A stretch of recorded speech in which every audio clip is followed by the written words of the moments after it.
ጃሽን እጄ ላይ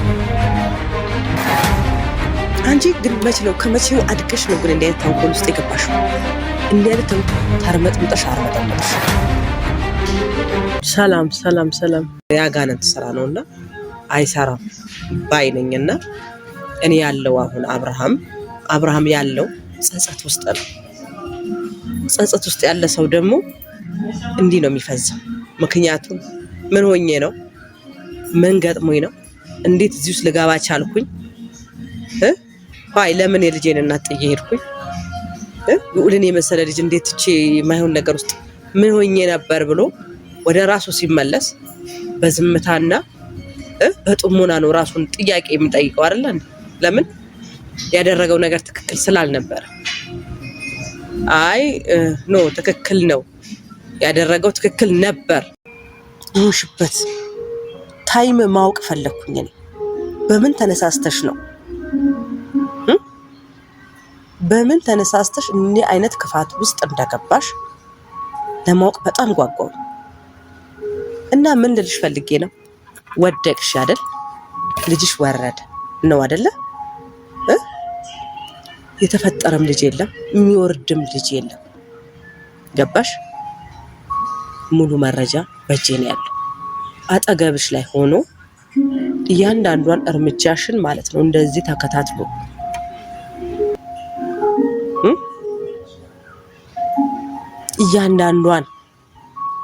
እያንዳንዷን ታሪክሽን ከስርሽ ሆኖ ተከታትሎ የሚያቀበለኝ ሰው አለ። ያንን መረጃ ደግሞ ከፈለግሽው እያንዳንዱን ነገር ማታ ቴሌግራም ላይ ልኬልሻለሁ። እዩ ግቢና እዩ።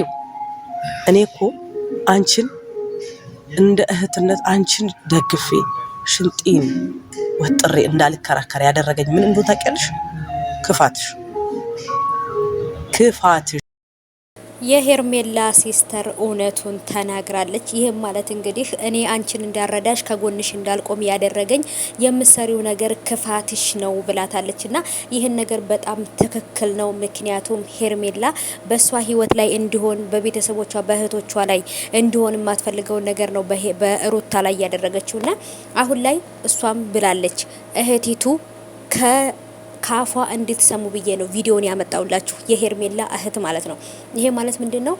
አሁን ራስሽን ስተሽ ወደቅሽ ከዛ ልጅሽ ወረደ ማለት ነው ብላታለች። ይሄ ማለት ምንም እርግዝና እንደሌለና ልጅም እንዳላረገሽ ይሄን ሁሉ ነገር ያደረግሽው አብርሃምን በእጅሽ ለማስገባት በልጅ አታለሽ በእጅሽ ለማስገባት ስለፈለግሽ እንጂ በጭራሽ እርጉዝ እንዳልነበርሽ ምንም ነገር እንዳልተፈጠረ አንቺ ምን አስበሽ አብርሃም ጋር እንደቀረብሽ እውነቱን አውቃለሁ። ካንቺ ጋር መስሎ ያንቺ ጎን ከጎንሽ መስሎ መረጃ የሚያቀብለኝ ሰው አለ ብላታለች ማለት ነው። እንግዲህ ከዚህ በላይ እውነት የለም። ተመልካቾች፣ የሄርሜላ ቤተሰቦች ሄርሜላ ጥሩ ሰው ናት፣ በዚህ ወጣች በዚህ ገባች ብትሉ ከቤተሰቦቿ ከእህት ከወንድሞቿ እናንተ ልታውቋት አትችሉም ሄርሜላ ማለት ነው። ምክንያቱም እውነቷን ነው መነጋገር ያለብን። ሄርሜላ ማለት የገዛ እህቷ እንደዚህ የምትናገርላት ልጅ ናት ማለት ነው። አንቺ ከመቼው አድገሽ ነው ከመቼው ራስሽን አውቀሽ ነው እንደዚህ አይነት ክፋት ውስጥ የገባሽው ብላታለች። ምክንያቱም የሰውን ትዳር ያፈረሰ ነገም የራሱ ትዳር ይፈርስበታል ማለት ነው። የስራዋን ነው እሷም ያገኘችው። እውነቱን ሰምታችኋል።